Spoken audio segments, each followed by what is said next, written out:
Mokili oyo etonda makambo yaya mutu akoyina yo akoyeba te na pekisaka bino to na talisaka bino chaque fois. Soki kutu papa na yo akoki kokoma ndoki na yo, mama na yo lokola, ndeko na yo lokola, ebongo a combien bon collègue de service okanisi lokola osalaka na entreprise wana, ozalaka na poste wana entreprise eke muninga moko ayelaka au café chaque fois, bovandaka ensemble, kanita sepelaka na yo. Mukili oyo ezali na makambo ya liso tokobetela yo ekopesa wa mutu koswa yaya tokei bongo na mboka France na Paris na Corbeil on est Corbeil n'est-ce pas ce qui peut Corbeil ezali nini village eza ville to eza quartier na Corbeil nde rabeti solo ndeko Elisabeth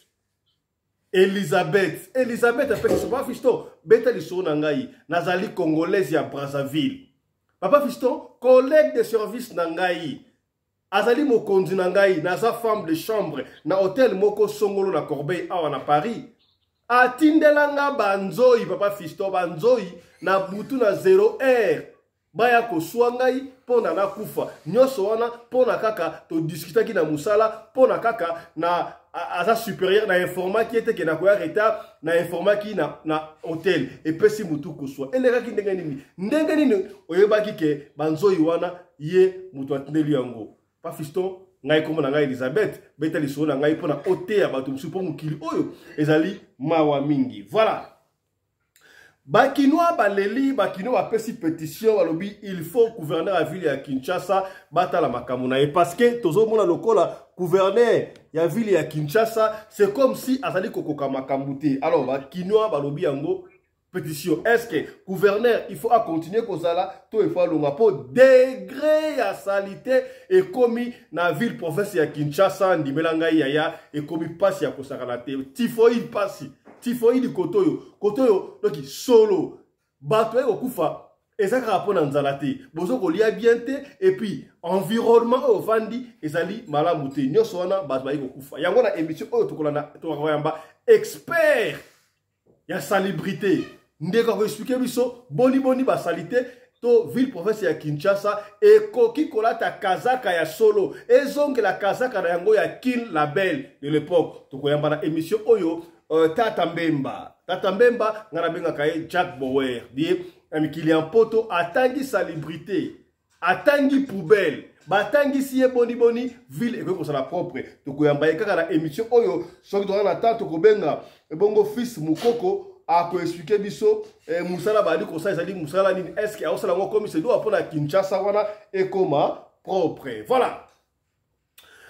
Mbote na bino bandeko balandi ya radio loko télévision bisika nyos to bozwami merci na confiance pe fidélité bozali kopesa programme oyo radio lokole masolo epai wapi chaque fois tokutanaka pona ko solo la makambo zali koleka na communauté na biso africaine mingi ya biso batu oyo tolobaka lingala ngai komona ngai fiston pelende tata ya Sedek. Voilà yaya ozali ko anda biso oza na bundes epai en fait bundes oza na Germany Bundes ça Germany n'est-ce pas voilà pesimbo te pa Tabita depuis Allemagne est-ce que komi Tabita vous comprendre c'est que bien et kendaka bongo Nathalie bongo mama emezola de moi mbote na yo papa Samuel Miguel bozali ebele et ko bondo ya to kotali sa yo ya fondation radio lokole sunga orphelin veuve batu baina bokono batu bayi sans parapluie talatina to lancer fondation oyo pona bino tout ça la kayango déjà monaka la femme à la taille d'une tige spaghetti sans courbure ni virage ma marina pelende oyo au four et au moulin to sumaka tant soit pe na oto ayi na kasi makasi na biso mo to kokate soki boye na lisungi to sangani l'union fait la force to kosunga un peu grand nombre ya ba personne démunies yaya to sengi na o sadere na groupe oyo. Nous avons besoin de les fils que 1000 membres. Nous avons musika ata 100 kokite ya sunga. Les fils que quelque chose, $1, $2, $3, 4, 5, 6, 7, 10, 20, 30, 40, 100. Aya, au pesi mo $1 na yo, au pesi $100 na yo, au pesi $20, $50 pour na esunga veuve nzamba komona yo te. Merci na bandeko oyo basadere de sina kupona pour na kosunga chaque mois tant soit payé. Na pesa qui exemple belé awa. Imaginez si vous avez déjà 1000 personnes, 1000 membres et que membre moko azo pesa kaka $1, 1 euro. Déjà à chaque fin du mois, tu as la bongo na $1000 et que sunga biso to foutre la quelques orphelins que là si. To somme la maman ça qui a foufou. To futa, to somme la orphelin moi et la baya kola et roulia, maman a lu veuve, to pesa de ses fils qui a $100 à banda commerce pour asunga kabana là parce que ba orphelin ba koma kapé batou. Est-ce que komi c'est que bien. Merci. Na ba ko ko s'adhérer, bo s'adhérer bo benga biso rapidement pour la s'adhérer na groupe ya soutien aux orphelins na ba veuve. Voilà. Yambo to yamba ndeko azali expert na makabia célébrité pour la ville province ya Kinshasa pe décision oyo ba kino alobi tika to betela lo solo 10 jours. Voilà. Et ça va bongo na mboka Paris. Papa Fiston ngai komo nga maman Elisabeth. Nazali maman oyo nazana ba 40 quelques années, nazana mobali na ngai na bana na ngai 4. Papa Fiston Nasaï, femme de chambre. Oui, c'est vrai, tu as poto, tu luka, musala, mais oh, et monana, ils ont dit qu'à femme de chambre. Mais bana nangai, bakenaka moi, nangai moko kutu, azoko beta bale na un espoir. Alors, comme un bon grand joueur, les kamote mama courage, moi là, ce que j'ai dessiné là, comme un grand joueur, à koko ma pe kaka. Kasi papa Fiston, les kamote, on a bengelio, et kamusingai, benda bande komatoi, basalaka attention. Surtout biso ba femme de chambre. C'est-à-dire que la femme de chambre, et si kanyos tout au salaka, salaka attention. Supérieur na yo, azala mundibu, azala indien, azala mutamboka, azala mundele ya, salaka attention. Biso bana ya nzambe, pas fisto, nazali chrétien, na sambe na l'église moko songolo, pasteur na biso ayeba ni pasteur munene. Kasi kotanga komo na été, na sambe na l'église oyo, ezaka na France, église moko ya église munene na France. Mais la préférée au bétal solo, mais autant comme un pasteur n'a pour éviter problème. Est-ce que vous comprenez? Pasteur B. Vous comprenez? Hein? Vous comprenez? Hein? B, hein? C'est que bien qu'il y a un voilà. Papa Fiston, qui femme de chambre à Salaka, yango et dakangana, bakambebele, tout autres on a ça, ça, mobile nangani, surtout ça va. Un jour, tu vends qui nandaku, ba langa 4, oh yasuka, azwa ki moi malaise muki. Azwa moi malaise muki. Ah, na tongo moya que les classes exactes. Alors j'étais obligé na me mailler na hôpital. Avant na me mailler na hôpital, na eu soin parce que na ba qui forme de chambre ya on ba superviseur. Superviseur na ngai, papa Fiston, azalaki mutu ya Côte d'Ivoire. Ya Côte d'Ivoire, alors ba capé français. Biso, on dit congolaise, ya Brazzaville. Côte d'Ivoire, Congo Kinshasa, Congo Brazzaville, Bisoka le français, vous avez le coup la bandiko. Alors, na bengi na hôtel. Na bengi ba supéré na hôtel, na bino en tout cas na koya moi retard, moi na ju malaise, alors na koya ata ba 9h mo, na habité ndenge koleka na hôpital. Alors, ba kondi hôtel, ba bolaki yango ba bete ça va la santé des enfants d'abord. Ba permettre ngai na kindi. Papa fait son azui moi na kena un hôpital. En principe de quoi déjà tongo ba 6h faut commander qui va ma femme de chambre des alaka. Na kena moi l'hôpital, to sili ça qui va 8h30 moko boye le temps so makada ko koma 9h. Tant on a commis 9h, il est déjà superviseur wana. Boye ba ivoirien ba lingara batalana comme comme la ça donne invité, so ka linga ko tani sanga que hier ça dit chef ton dernier moi je ne sais pas. Mais quand on a commis asayi le kola lo gangela ngai. Vous les Congolais, vous êtes comme ça, pourquoi? Les Congolais de Kinshasa ou de Brazzaville, vous êtes des SEM, vous êtes des mêmes. Vous venez en retard, c'est comme si le travail de ton père et le travail de votre pays. Ici, nous sommes en France, il faut respecter les temps. Mais, ma chère, comment tu me dis comme ça? Moi, je vais appeler. Je vais appeler l'hôtel, j'ai appelé l'autorité. Je dit que je vais amener l'enfant à l'école, Nakoya, moi, retard. Et c'est quoi ton problème? Ah, tu as appelé, bah, responsable de l'hôtel. Pourquoi tu ne m'as pas appelé? Il a fallu m'appeler moi, ton superviseur. Mais toi, tu n'es que superviseur. Tu n'es que superviseur. Il y a qui des droits. Tu as signalé ma colo hôtel. Oyo, engagé à partir en agence. Yo, tu n'es pas extraordinaire comme état chef. Tu es superviseur. Pour superviseur. Cela ne veut pas dire que non. Rapport à sa côté. Il faut appeler un rapport à qui des droits. Oh, il faut respecter. Il a fallu que Mutu mwindu nenga lega kibokonzi mutu mwindu. C'est pourquoi on a fait ça anglophone. Et les anglophones ont compris ça. Et nous les anglophones, vous comprenez un mot déjà yaya. Tu as vu que les francophones, les gens qui bokonzi, mutaye matalana, au salaire entreprise, mokonzi ça va. Aux yeux qui bokonzi, zwana yo. Biso anglophone, tous les gars essentiels les gars katuku bianza, bakasa nkembo yo kota, batikelo ki bokonzi. Francophone la kibokonza ko bomayo. Il a fallu ka koye bisangai asali yango problème papa fiston. To discuter, tellement que vous gagnez la gage, on gagne la zone c'est tout droit. Et après tout on a congolaise. Et après tout, on gagne la rende moi. Moi je suis une femme mariée, je suis responsable, j'ai un mari, j'ai des enfants. Nakena moi là peut-être on gagne la gage c'est comme si on a l'entreprise. Est-ce qu'il fallait na pas son rapport en tant que qui? Et même si je devais le dire, et ça peut être important parce que nous avons un rapport, nous avons la bengi, na bengi agence Tangai a expliqué que la bengi, c'est quoi ton problème? D'ailleurs, papa Fiston, d'ailleurs, à part Makama Moussala, on pousse à la table maintenant, tu n'es pas responsable. Ozara yo bo ndengo wana oza so sa mbala ebité bo na bana te ozara ndengo so bala otire bala na mboko na bino na Abidjan na ebité mais tu es seul comme ça tu peux pas te comparer avec moi. Ah papa Fiston c'est comme si na tout bien ton esprit va tout bakaté. Toi tu me dis que moi j'ai pas d'enfant. Tu me dis que moi j'ai pas un mari. Toi tu connais ma vie. Moi j'ai quitté la Côte d'Ivoire pour venir ici en France. Allô, papa Fiston en tout cas, tu se séparer bien té. Koutou ba kondi à hôtel. Ba yé, ba mon qui monter à consacrer madame calmez-vous, ba calmez ngai et je ne pouvais plus continuer à travailler. Voilà. Na bien en tout cas la zonga. Et ba autorité on a ils normal parce que na monta qui wana. Fallait na zonga. Ba zongi singa indako ya tikali wana. Papa Fiston ba kambia musala. La qualité suki na musala et suki na musala te, salaka attention. Tango lo baka papa Fiston. Lo sambo e futaka ya ya e. Lo sambo e polaka te o. Papa Fiston soki prière te. De sombra iba mo na raison. Papa biso oyo soki prière te na yebte de suka wapi. Est-ce que komi? C'est là que j'aime quoi? C'est là que j'aime. C'est là que j'aime partager les gars, partager, partager. Masolo otrobeta soki sungio te eko sungande komoko songolo et sikamoko pakala. Est-ce que komi? C'est que bien. Ma femme de chambre bokota boyoka. Ce n'est pas n'importe qui au gros ça a confiance. Parce qu'on insister. Nous vivons dans un monde où il y a plusieurs mondes.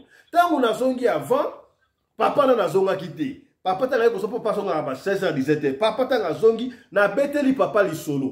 Tant on a beteli papa li solo abi mais bon ça de moi prendre. Asa comme ivoirien na francophone, biso ba congolais ya prend sa vie. Tout ça ka ndenge bako. Papa biso mo bal na ngaza congolais ya Kinshasa. Tant on ba congolais ya Brazza, bangolais et na ya Kinshasa to ba tumoko to sekaka fa bu to ba tumoko. Et les gina ndengo wana. Papa biso Ndengo lobaka bola la kate sans pour autant que ça la prière biso sala kango et puis to zo yango kaka na radio le coller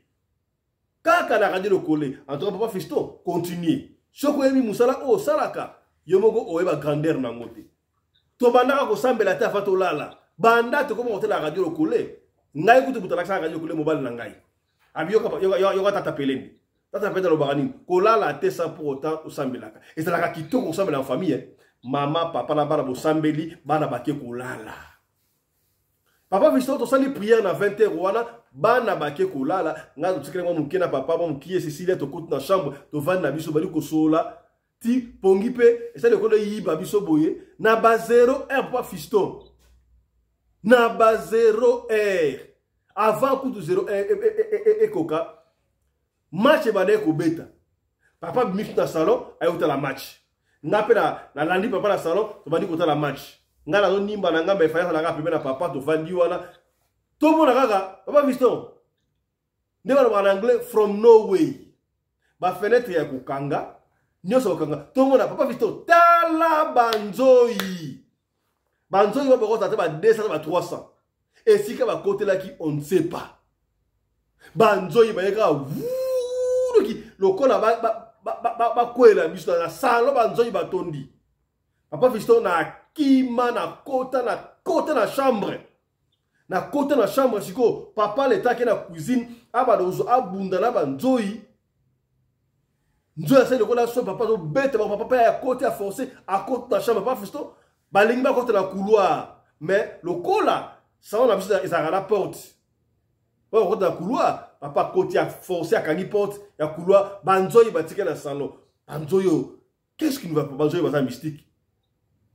et kanisi ngai le qu'on a pas si sur au na kanisi sur mo betaka izalaka ya ba mouche c'est quoi banzinzi oyo banzinzi babanda côté mais ndeko moko na fenêtre ndengwana na kanisi sur on a pas si sur oyo to kosi mbala nga bino banzoi oyo eza banzoi ya bien te ezo ma mystique to sambela papa fiston to buki mabolongo na se to bandi ko sambela to bandi ko pamela papa en plein hiver oyo to zaira ngone banzoi ba uti wapi ndaku ya kokanga banzoi yango na ebisaka yo chaque fois surtout na période ya malili oyo o ba frumier be na ndaku o ba mpese be na ndaku o ba ngungi ebele banzinzi ba uti wapi banzinzi ba ko watamwa tina butu boma ye yaya omoni mpese mpuku na ndaku boma yango kotika tante yaya ndaku banzinzi ebele kamunini ndaku ba mpese belele kamunini ndaku ba frumie belele kamunini boma babongo papa fait to sambeli pendant que toi la santé ko banzoi ba la bazo ko la ba envahir ndaku do salon na biso to me na banzoi to sambe ça a 30 minutes à prière après prière to ki moi kimi ko ti so ko banzoi ba la souté papa fungoli porte chambre abimi na couloir aya fungoli porte couloir côté na salon wa déjà rempli d'Esprit Saint et puis vuluzi kimbango déjà guide na biso biso ba descendre vuluzi kimbango pas fisto otanga comment vuluzi kimbango est-ce que vuluzi kimbango ya zali nzambe na yesho benga nzambe te nga yesio vuluzi kimbango azali na place pour na biso ba indo est-ce que komi soko la muki lobaka vuluzi kimbango afungola nzela azala na yo on peut s'en raison. Mais comment ça l'appelle? Makila Jésus-Christ est la bière liboso, mais c'est ma barrière. Ben vous nous ekembangu zala ngai. Okomona, on peut s'en raison. Nous devons respecter ma valeur ancestrale la biso. C'est très important yaya. C'est très important. Oui, c'est vrai de Sambela, mais tout le monde a beaucoup qu'on a bisoté. Bokoko ezali. Ata kutu Jésus moko azalaka na bokoko. Est-ce que komi c'est que bien. Voilà. Papa viso to bimi boye na salon nzo yata moko azate après prière. Ta on a embaka lo sambe futaka ya le sambe pour la rater. Est-ce que komi on a vite compris que banzoi oyo bazalaki banzoi ya mystique. Banzoi o bakota ndaku ndenge nini? Qu'est-ce qui ne va pas? Tosali mutu mabe nini? Makanisi kutu tena makambo oyo lekaki na tongo papa fisto. Après que Sambela, na tongo wana, avant que nous sala non, to benga pasteur. Ba bengi pa. Y a encore de vrais pasteurs. Ba pasteur e belé soko bengi na ndako ko yate. Et surtout avec que makasa nkembo izate. Ba pasteur e belé bo mona wana, abenga kayo, boni mama, boni libota boza bien. Po opesa ka makasa nkembo, po mwaka tuku bianze ezali. Soki okwei, ozali bote akobenga yote. Ngana mona parce que corona marade fait ça dans quoi église comme non on a église kaka 50 personnes dans l'église ba pasteur ba ça ba code ba protocole ba kotala sero wana pesa ba bonza ya kota sero wana pesa dire na pa ba diero akota te ya pesa 50 akota ba comme ki opona bilongi sero boka benganga pa fisto bo na télévision na ke église boye na ina kota ba protocole ba singate yo kota te la kota te po ani ote sero wana kota yo opesa ka bonza muki ya pesa ka bonza beli ya c'est du business église is a business yo ce qui maladi oyo évangile biso comprendre que église est un business mitalio nous on a compris bon pesa ka ba mbongo na bino pa pasteur te bazo ko zomno mbongo ya pamba ofili ta la fondation zombongo pesa pasteur on a payé à $700 $2000 combien joie 2000 est-ce que 2000 € on a payé pasteur oyo aliango akosa eloko moko te. Mais 2000 euros wana otient la fondation pour soutenir ba orphelin. Oyebi avec 2000 euros, combien d'orphelins oyo autant de classe? Combien d'orphelins oyo yo okosombe elamba? Combien de veuves oyo okopesa sa fonds de commerce? Combien de bateaux pour l'hôpital? Nzamba pas la hote. Nzamba pas la hote. Oh, bino a pasteur ba aventurier, au PC moi $500, au PC $600, aïe ça va. Na ensemble la pona yo, na lalité butu mobima, na kola la libum na se. Escroc. Escroc yaya. Ozo benga ye, aosa na prière boy, nzoka ye kuna azo kata na mulangi. Ah, to soli pembe. Ta la fondation yango. Si a loboko na fondation, to sunga ba veuve, to sunga ba orphelin. Tangu pasteur aye na ndaku, assemblée, nzamba atalisi ye, ya encore de vrais pasteurs. Pasteur o nzamba atalisi ya bi, oh, nzamba otalisa ngai, mutu moko me ya mboka na bino te mboka mususu boswanaki ye mutu atindaki banzoyi wana ba koswa. Est-ce que boswanaki na mutu? Oh makantie mama bia lobi to swanaki na superviseur na biso na kene na mwana hôpital na ye na bengaki déjà agence a bengi hôtel konso ye po na ye falaki na benga ndeye lokwa na bengaki yete. Elle en a fait un problème to discuter ki kutu ndezali awa. La songa musala nzamba tali tengwana. Et puis nzamba continuer ayebisie azana rancune na mutema na osoko continuer mabe koki kuya. Eya batu ebele babela ba paralysie na poto. Batu ebele babela ba cancer à l'oukuta ya trop au cancer de sein, cancer yeloko boy. Yaya azo yango na musala. Bokanga noko ndo kipamba. Bokolo baono obli retourner na poto ezablo ko babete. Entourage no ya musala ezandenini. Est-ce que komi to so la pembe? Yango na esaka oso komi na musala. Partout esika okoma, zwa possession esika wana. Makile Jésus-Christ a brillant liboso, pe na sima barrière. Et puis mvuruzi ki mangu azala wana protéger. Est-ce que komi? Papa fiston, je t'ai obligé na zonga, na ke na agence na biso na bano, ba changer ngai kuna na ngene shooter.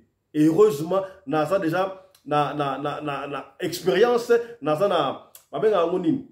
Dans un caché bien agence, ça très bien agence andimi atindi mutu mususu asali transfert ngala kei sikabwe na hôtel mususu musala ngala continuer tango beti basona bi noter na ese kutu papa na kopela lisolo ko papa fisto abete yango pour na épiner batu mususu po en tout cas ça passe est-ce que lisolo oyo ya mama oyo était yote lisolo ya mama Elisabeth était yote. Salaka attention. N'ayez confiance à personne. Et si vous avez un musala. Oh, tu l'as quitté. Tolobi. Voilà. Autre chose à présent. Yaya makambi ya célébrité oyo. Na ville province ya Kinshasa ndibelanga batubeli ba yeko kufa. Ezali kaka malnutrition te. Ezali pe bo soto eleki. Moi je me rappelle à l'époque tout à l'heure yango Kin Label. Na ba 1700 non, ba 1974, ba 76, ba 70 combien ya Kinshasa était la plus belle ville d'Afrique. Est-ce que savez-vous que premier pays africain pour la bus électrique et c'est là qui République démocratique du Congo va à Kinshasa. Boulevard du 30 juin, il y a 1974, na boulevard du 30 juin, il y a les Andengé Moroté. Les Andengé Moroté. Pourquoi est-ce que Kini est commis boy? Exode rural, ba maladie, ba bon soto partout et pesinga mutu ko ya degré à bon soto oyo et comme na Kinshasa ndimelanga lokola koloka. Lokola koloka yaya tala lo bon soto o. Tala bon soto ya Kinshasa oyo boye pena yaya. Boye bazoboaka ba poubelle partout. Tala pena bon soto yaya. Salité Kinshasa la belle de l'époque, ba sachet partout yaya. Pas si à Kosakarate. Alors, qu'est-ce que nous devons faire pour nous soigner Bloko? Koutou yaya. Ndieko ya leli. Alobi na kombo ya ba Kinoa. Alobi gouverneur ya ville ya Kinshasa mwana mboka Daniel Bumba ayosa eloko mokote. Est-ce que azana raison, toi ça na tort. Toi kana nous mwana mboka oyo ndenga lobi ancien conseil gouverneur ya ville ya Kinshasa et bongo toi ya invité na biso. Non, yo kana mwana mboka ndenga lobi. Kinshasa République démocratique du Congo. Nous sommes lundi le 5 mai 2025. après avoir vérifié, après avoir analysé, après avoir étudié en profondeur la situation de la gestion au sein de la ville-province de Kinshasa, je me présente. Timothée Lenoir Efika, analyste politico-sécuritaire, un expert plus particulièrement dans le domaine de Kinshasa. Aujourd'hui, Kinshasa a trop de problèmes, sans parler des embouteillages, avec des travaux qui sont trop mal organisés. Raison pour laquelle, sous la bénédiction de la jeunesse congolaise, plus particulièrement de la jeunesse quinoise, j'ai été mandaté à initier une pétition contre le gouverneur de la ville-province de Kinshasa, capitale, Daniel Bumba Lubaki. Autrement dit, opération délivrant Kinshasa. Donc, nous allons signer une pétition. Mardi le 7 mai, à 16 h, nous serons tous à la place des évolués. Venez signer votre pétition parce que nous avons besoin de 100 000 signatures pour faire partir Daniel Bumba. Jeudi, le 8 mai, à 10 h, Thérèse Sainte-Thérèse, les amis de la Tchangou, Bana Tchangou, Nagoyana Sainte-Thérèse, jeudi le 8 mai, à 10 h, tous signer pétition départ à Daniel Bumba parce qu'ils ont Kinshasa. Vendredi 9 mai, à partir de 10 h, nous avons la boulangerie de la Cité Verte. Kitina Mesa, Tokoya, Boye Ebele, Baetidia, Bana Monga Fula, Bana Kindele, Bana Kimbondo, Boya signer pétition. Le gouverneur Daniel Bumba doit partir. Azoko Kinshasa, gestion naïe et médiocre, incompétence naïe et visible, donc pétition, 100 000 signatures pour que Daniel Bumba quitte. La constitution peut sa chef de l'État autorisation. Soka Zui, pétition, il y a 100 000 signatures, Azan a droit. Il y a Golongola Daniel Bumba pour notre gouverneur Moussous. Alors, Bana Kinshasa, Kinshasa, tous en 14 à 16 millions d'habitants. Donc 100 000 signatures, et c'est le Kopamba. On a répété, mercredi 7 mai, à 16 h, tu coûtes à la place des évolués, tu signes pétition. Jeudi le 8 mai, Bana Tchangou Nazaya Bino, na Thérèse Sainte-Thérèse à 16 h, tu signes pétition. Et puis vendredi 9 mai, à 10 h, la Cité Verte Boulangerie, dans le Vandagara na Balabala, tu signes pétition. Daniel Bumba Akende. Oyaza d'accord nanga alanda programme mosalango large diffusion. Nous disons opération délivrant Kinshasa tout sauf Daniel Bumba. Merci.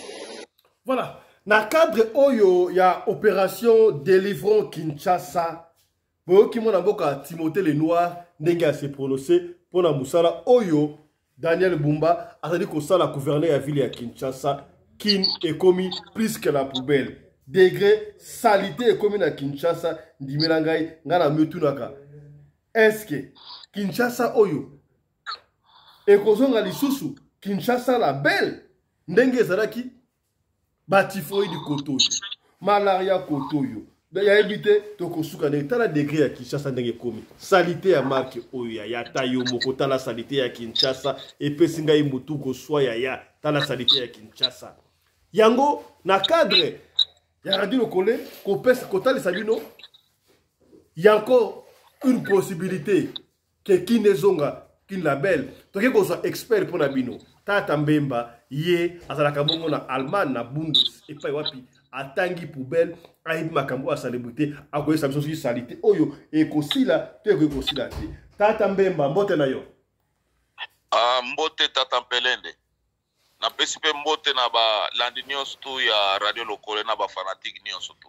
Voilà, bienvenue pour la énième fois na Radio Lokole Télévision. To bengio na lombango na tongo lelo parce que on a besoin Kinshasa et on a Kinshasa yo fadi bongo na mboka Allemagne. Na Bundes c'est pas wapi kuna otangi makambo ya célébrité na tuni dega Kinshasa oyo komi boui salité ba poubelle même ba commune oyo ba konzi bazalaka na hôtel de ville kuja ngoma sikana na simanango salité ya kosakalate. Est-ce que possibilité ya Kinshasa est comme propre et ça lisusu possibilité ekoki kozala nango mais mabe moko epai na biso na mboka na biso balingi ko considérer muto oyo ayebi musala te. Donc balingi kozwa batu na ma imagination na bango balobi omoni lokola matite eza boy tokosala boy ezaka bongo te. Donc étude ya faisabilité ya Kinshasa et biso tosala yango pendant 2 ans pour te trouver ndenge nini tokosala makambo nini tokosala po Kinshasa ezonga propre, canalisation ezala bien, maye kaka bien, makambo tu ezala kitoko. Mais oyebi Tata Mpelende mabe moko na mboka na biso, balingi ko considérer mutu oyo ayebi musala te. soki bati ye mokonzi ye azwi bandeko na ye place komi bakomosala na mutu ke omoni matiti lokola eza wana tokokolongola te Kisasa ekozonga propre soki au cas où bakamati makambo na sérieux dans un premier temps mboka moko te na mokili mobimba oyo eyebani nombre ya bato te oyo bavandaka na capitale parce que normalement ville nyonso to ezalaka na nombre ya bato autant oyo bakovanda mpona kogérer situation générale ya ville mais biso na Kisasa bato baya kaka donc d'abord cause ya liboso surpopulation et ya mibale lotissement esalamaka mabe na Kisasa donc tala neti lelo oyo boye individu akoko tosomba hectare na ye quelque part ale abado kabola balupango est-ce que papa pelende tozala sérieux est-ce que esalamaka ndenge wana individu akomo kabola lupango yozwa wana et puis batere nyonso tu eza batere ya kotonga bandako te mais biso na Kisasa tere nyonso tu kaka mutu azwi kaka asali makambo nde alingi Kisasa eko ya propre mais il faut base Tata Mbemba. Oui. Na situation ndenge to comme la situation boye. Est-ce que siko soki ba pesi bino charge wana ya kosisa poubelle na Kinshasa boko banda na secteur nini boko banda commune nini boko sala yango ndenge et puis fils Mukoko a été nommé na évité ata DG to na ba célébrité. Est-ce que vous en contact na fils Mukoko? Ngai na sala contact na fils Mukoko mais depuis alaka kinga ke ba kusala réunion po alobela makambo na ngati lelo nano abengi ngate na yibite eloko dinezoleka possibilité ezali mais il faut vraiment qu'on soit makambo na sérieux tozi fils Mukoko DG makambo ya ba célébrité a expliqué biso célébrité niveau ya Kinshasa mwana mboka fils Mukoko mbote na yo. Bonjour. Voilà fils Mukoko ozali direct na radio local télévision depuis Afrique du Sud togoye ba voilà fils Mukoko est parti. La évité il est parti pourquoi parce que Tchoki wana pour la célébrité il faut beaucoup répondre na makambo ko ça je ne sais pas pourquoi est-ce que il est il est parti est-ce qu'il est au bureau au Azawa puis on ne sait pas voilà on va dire koloba pour ça en contact na fils Mukoko qu'est-ce qui s'est passé non fils Mukoko ngai l'air na silisa ki même kaka ba formation na ngana benga kaye l'air wana na comité GT na ibisi ye lokola saki muntu moko influent na IDPS na benga ki na lobi fils Mukoko tala projet za boye pona stabilité na Kisasa pona ko bongisa mboka na biso na yebite soki yo moni ndenge ni alobi nanga oui eza bonne idée il faut ya comme ça toko sala musala wana nano comité GT sikoyo a comité DG to utako sonona na ya 3 semaines ayebisi nga tozokota réunion nazo lobela makambo na yo mais tilelo abenga pengate na est-ce que fils Mukoko est compétent plus Mathieu wana est-ce que aoza capable ya kosala makambo est-ce que expert na makambo célébrité bon omoni mukonzi ayebaka makambo nyonso tute mutu akozala mukonzi mais faut azala na batu tinga na ye oyo bayebi makambo ce n'est pas pour rien ezalaka président azana ba ministre on se comprendre donc fils Mukoko ndekaza wana il faut la souple ya ko luka bato ba yebi musala mais so basali kaka na imagination oh ta to sala boy bakoka eloko te wana na lobi yango lelo ba bomba data lelo bakoka eloko te eza eloko moko siko Kisasa komi ndenge wana eza il faut ko banda na base moko oyo na kuko limbola yango na etando ya mikete il faut eloko moko Tata Mbemba, ce qui est là, bonne chance et que fils Mukoko entre parenthèses au gouvernement a perçu ma coquille bon sa vie pour faire Kinshasa et comme bongo propre. Bongo bandayango wapi et puis ndengini. Bon, omoni nyonso tu toko bandango kaka na ville ya Kinshasa na bisika oyo ekomi boucher. D'abord kolongola ko évacuer ba immondice nyonso to ba saleté nyonso tu na bisika oyo ezali ekoki kolekela mai bongo makambo mosusu ya base ndenge na lobi na kolobela ngo awa te po bango bazalaka soki nga na lobi awa ale okomona bango pe susu bakopie kaka maloba na ngale bakomi kosala yango na ndenge na façon na bango naza na expérience. Ok, on a compris parce que depuis bayiba au projet ya Kin Bopeto et bima ezali projet na toyebi yango Kin Bopeto zaki ya yo Tata Mbemba bayiba yango et pas ya gouverneur Gentilin Kobila de l'époque, il n'y a pas de soucis, on se réserver, il n'y a pas de soucis. Merci Kaboy. Est-ce que vous avez une expertise? Quelle est la commune la plus sale à ville province à Kinshasa vraiment? Bon, expertise to sali biso yango nazolo banayo. Omoni Kisasa nyon surtout eza salité parce que ils m'ont dit c'est ça gérété. Donc poubelle eza gérété, poubelle ba gérera yango. Soki ba gérer poubelle ne okomona ke Kisasa ekozonga nango ndenge zalaki kala. Mais lokola ndenge nga nazo ebiso nazo kozongela ngo le nyonso tu.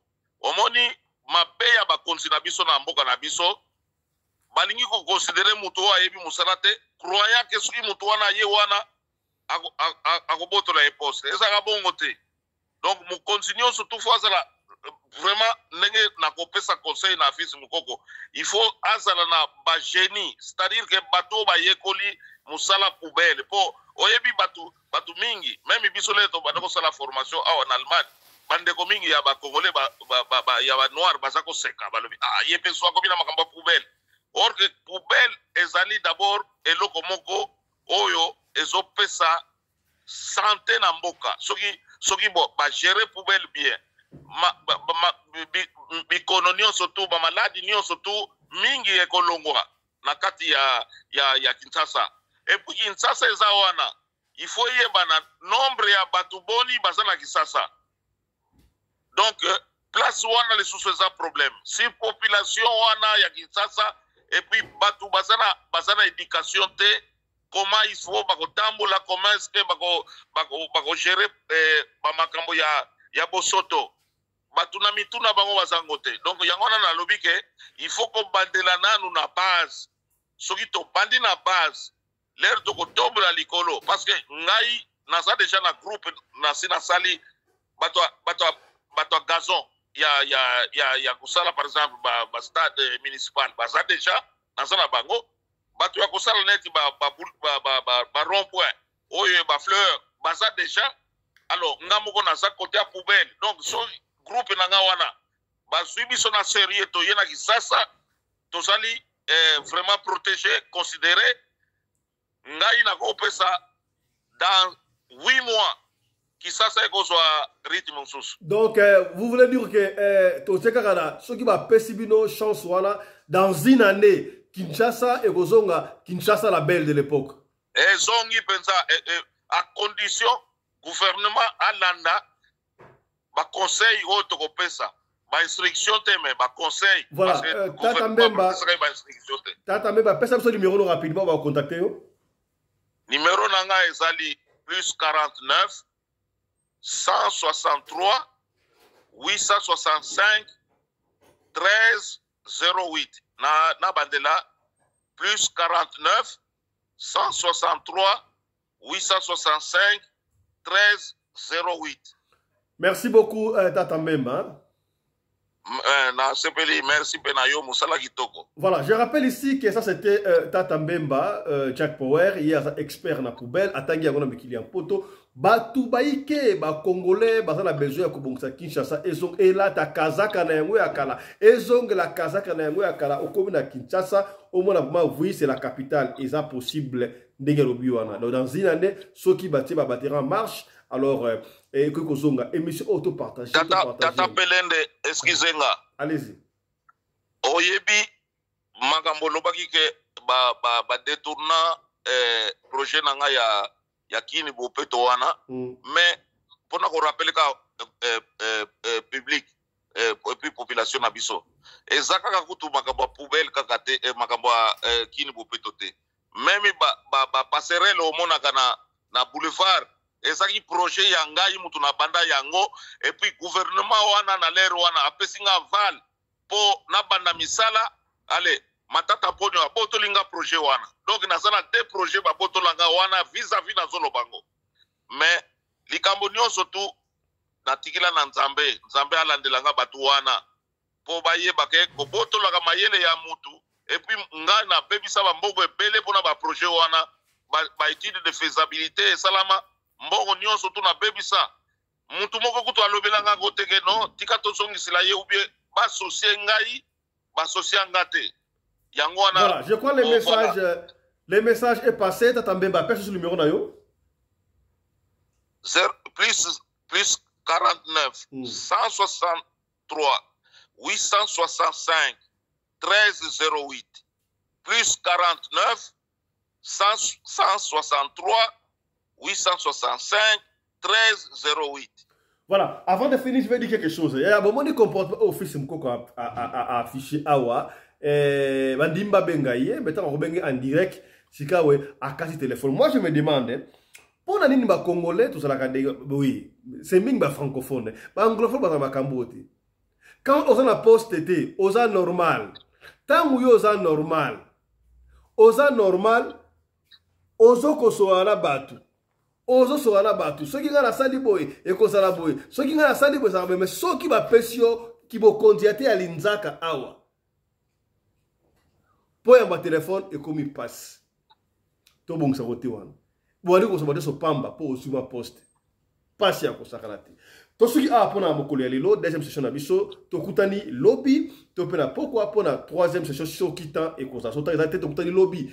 Yo mutote la biso ya so ko pesa benga biso o pesa liso na yo. So ki o bengi biso ozu biso te ko mutu musamate tikila biso audio liso na to ko beta yango kaka nde mutu beta yango. Soko lingi to tanga kombo to ko tanga kombo. So ki po boy to tanga kombo te to ko tanga kombo te. Biso fonctionnaka ndengo wana. Allez, portez-vous bien. Santé d'affaires à tous hein. Chap chap. Et tchara.